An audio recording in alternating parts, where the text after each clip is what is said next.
She leaned in close when she said it, her voice low and sharp, almost a hiss. My ex will always be part of my life. If you can't accept that, that's your problem. There was no hesitation in her eyes, no concern for how the words might land.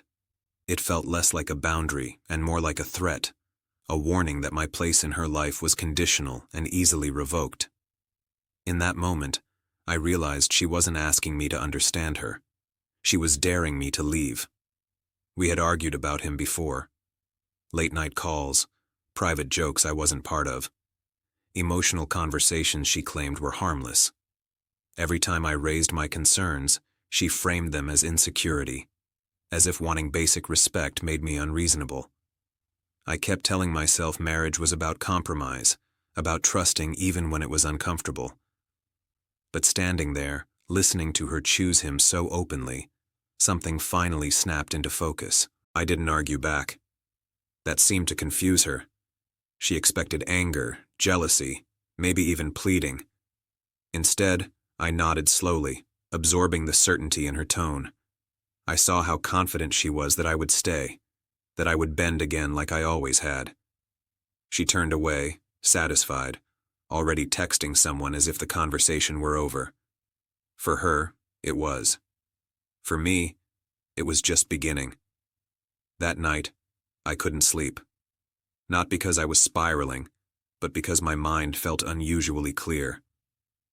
I replayed our relationship honestly for the first time, without excuses. How often I had swallowed my discomfort. How often she had prioritized someone from her past over the life we were supposed to be building. I realized that love shouldn't feel like competition, and marriage shouldn't require you to accept being second place. Over the next few days, I said very little. I watched. I listened. I noticed how relaxed she was, how free she felt knowing I wasn't pushing back anymore. She mistook my silence for surrender. It made her careless. Messages left open. Conversations taken in front of me without concern. She had no idea that every detail was settling into place, not as ammunition fueled by rage, but as confirmation I needed to move forward cleanly. I spoke to a lawyer quietly, methodically. I learned what boundaries look like when they're enforced instead of negotiated.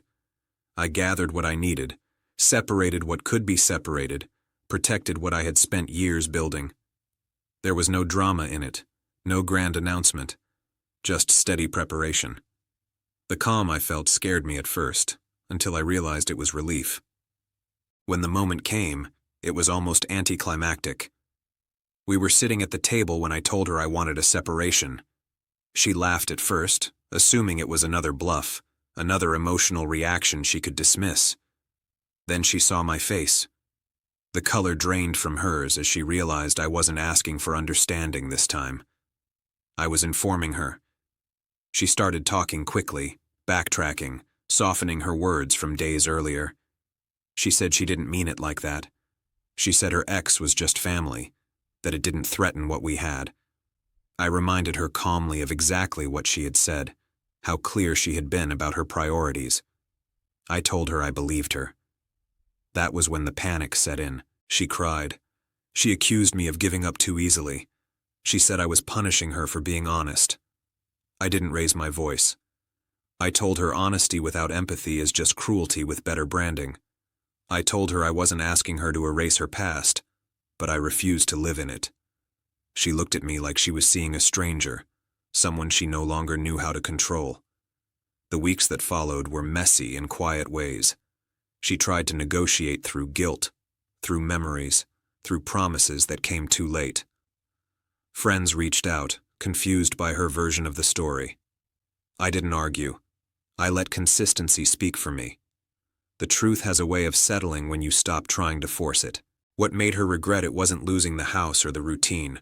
It was losing the certainty that I would always be there, waiting, accepting, absorbing. She had built her confidence on my patience, and when that disappeared, so did her power. The ex she insisted would always be part of her life faded quickly once reality required accountability instead of secrecy. I won't pretend it didn't hurt. There were nights the silence felt heavy, when memories crept in uninvited. But beneath the sadness was something steadier, something stronger. Respect. For myself. For my limits. For the version of me that finally chose peace over being chosen last. She said her ex would always be part of her life, and maybe that was true. What she didn't expect was that I wouldn't be.